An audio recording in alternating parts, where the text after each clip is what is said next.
Okay, we're at the mountains. We're looking at bikes for the masses. In the late 80s, early 90s, there was a boom of bicycles for the masses. Components had gotten quite good by that point in time. And standards had sort of settled, and you could buy a bicycle for $350, 350 quid. That was everything a top-end bike was. Well, like the Outpost that Hannah's come on this weekend. Yeah. There you go. 90%. And so, like, you'll see this one here with the U-brake.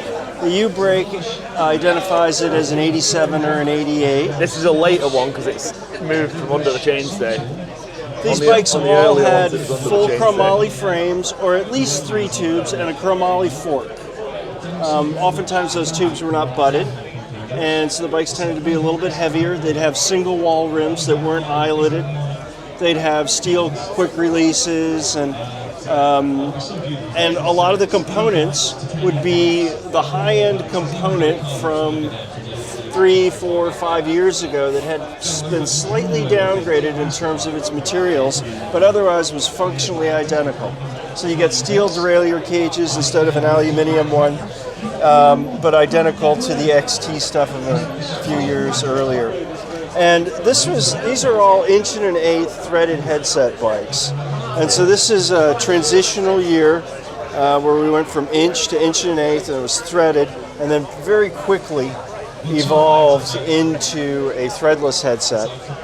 Of course, the 1 1/8 was developed for the durability purposes, and threadless made it a lot easier to assemble and even more durable. I always like I think the paint jobs are amazing as well. For a mid-range or to low-end bike, that you could get a paint job like this is wild. Like, manufacturers now need to bit the game up a bit, I think, and get a bit more exciting. I love the big oversized forks. They all had big chromoly forks because forks got bent. They learned that lesson. Oh yeah. And so they went to the oversized ones. A lot of them had Tioga stems and handlebars because they were kind of a durable chromoly unit.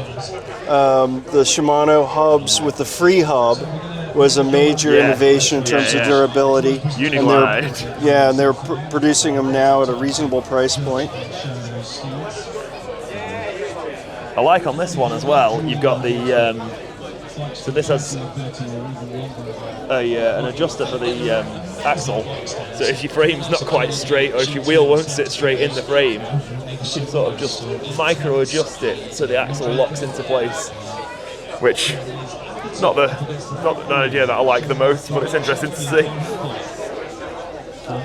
You'll notice that the Diamondbacks are fully outfitted for touring. They have rack bosses up at the top, down below, 2 water bottle cage mounts, and even bosses on the forks.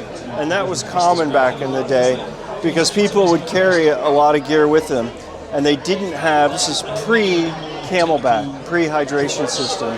And so you had to carry a couple of water bottles, and oftentimes you'd have a rear rack that would have a little rack top bag or panniers.